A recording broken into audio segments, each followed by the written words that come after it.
2 hari yang lalu saya mengalami kejadian mati lampu di rumah.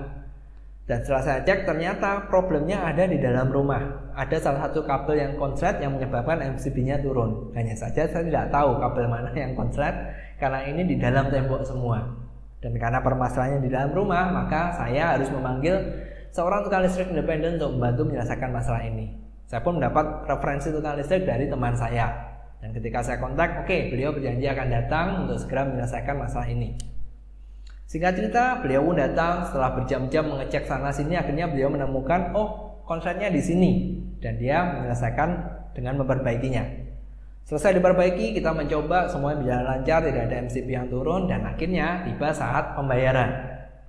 Sebelum saya menanyakan berapa sih Pak biayanya, sebenarnya saya sudah melakukan survei. Saya sudah tahu berapa sih tarif tukang listrik untuk membantu menyelesaikan masalah seperti ini.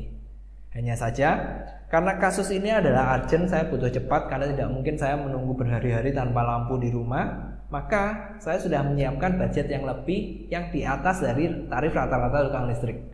Saya hanya berpikir karena masalah ini urgent dan butuh solusi yang begitu cepat, maka wajar dong jika tukang listriknya akan meminta tarif yang jauh lebih mahal. Dan hal yang membuat saya terkejut adalah ketika saya tanya, berapa Pak biayanya? Beliau menjawab bahwa biayanya adalah sekian, di mana sekian ini adalah tarif rata-rata dari tukang listrik yang sudah saya survei tadi. Hal yang membuat saya terkejut adalah beliau tahu kasus ini urgent, harus selesai hari ini, karena kalau enggak nanti malam tidak ada lampu, itu masalah besar buat saya. Dan beliau tahu seharusnya ketika beliau meminta tarif yang lebih pun, ya mau nggak mau saya harus bayar, karena beliau juga sudah menyelesaikan pekerjaannya. Tapi yang dia lakukan, dia tidak meminta tarif lebih dan dia hanya meminta tarif yang umumnya saja. Yang biasanya sekian, dia minta sekian. Dan hal itu mengejutkan saya.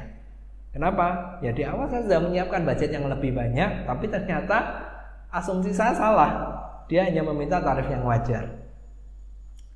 Ya akhirnya saya sudah bayar sesuai permintaan dia, kasus pun selesai dan saya berkaca dari masalah ini, berkaca dari hasil ini, saya mendapati satu pelajaran yang cukup menarik. Dan ini yang ingin saya sampaikan pada Anda hari ini. Berkaca dari pengalaman tadi, hal yang ingin saya sampaikan hari ini adalah kita sebagai pemilik bisnis, kita sebagai tenaga penjual, ketika kita tahu masalah si customer itu begitu besar, urgent, dan dia butuh segera menyelesaikannya, hal yang seharusnya kita lakukan adalah tetap memberikan tarif yang wajar. Ingat, tetap memberikan tarif yang wajar.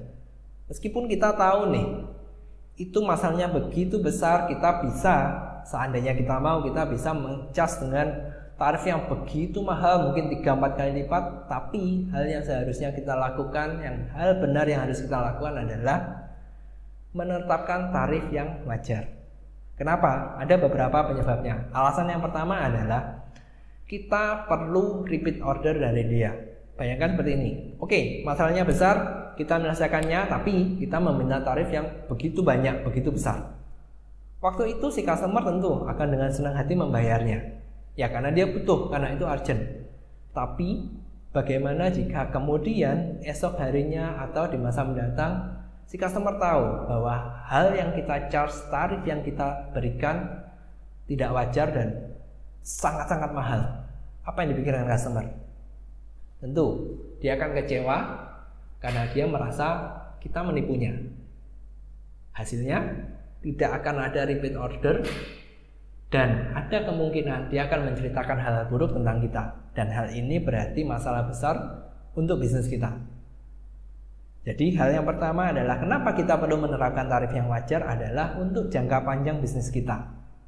Ketika seorang customer senang, dia akan senang hati juga melakukan repeat order pada kita. Dan hal ini hal yang bagus, karena mendapatkan customer itu biayanya cukup mahal. Jika ada customer yang bisa melakukan repeat order, itu akan sangat menghemat kita. Hal yang kedua, yang kenapa kita sebaiknya tidak menerapkan tarif yang overcharge walaupun si customer butuh, alasannya adalah di word of mouth. Untuk di dunia marketing, cara mendapatkan customer paling mudah adalah dengan word of mouth. Kenapa?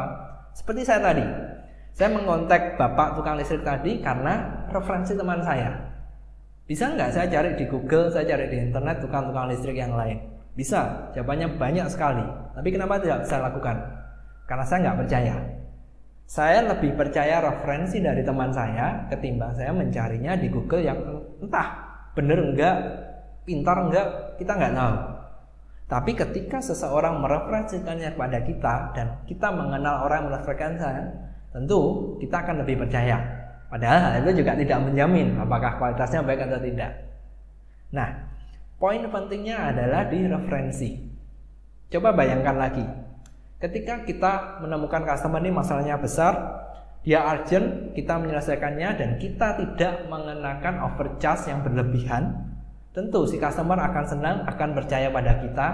Dan ketika dia menemukan ada orang lain yang bisa mendapatkan benefit dari produk atau jasa kita, maka beliau akan dengan senang hati mereferensikan kita kepada teman, kolega, atau orang lain tersebut. Dan hal ini akan sangat membantu.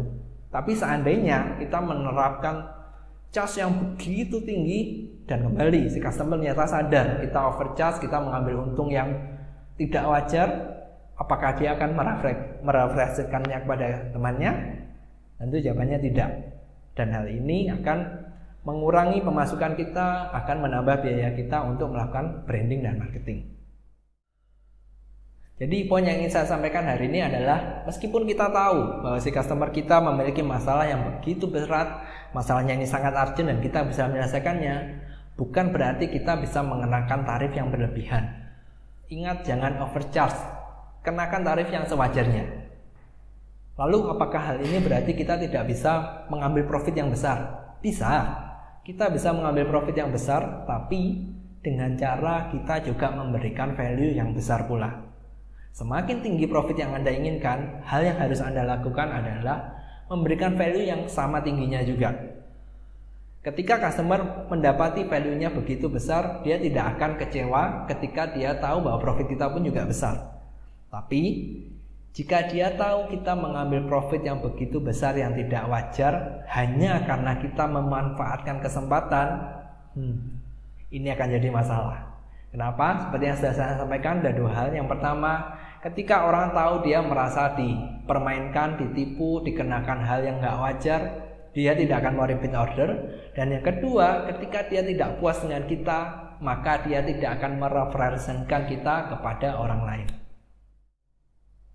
Hai, nama saya Rossi, saya seorang business leader, dan jika Anda menyukai apa yang saya sampaikan hari ini, please setidaknya Anda bisa share ke teman Anda sesama businessman atau ke tenaga penjual yang lain. Dan akhir kata, sampai jumpa di catatan saya yang berikutnya.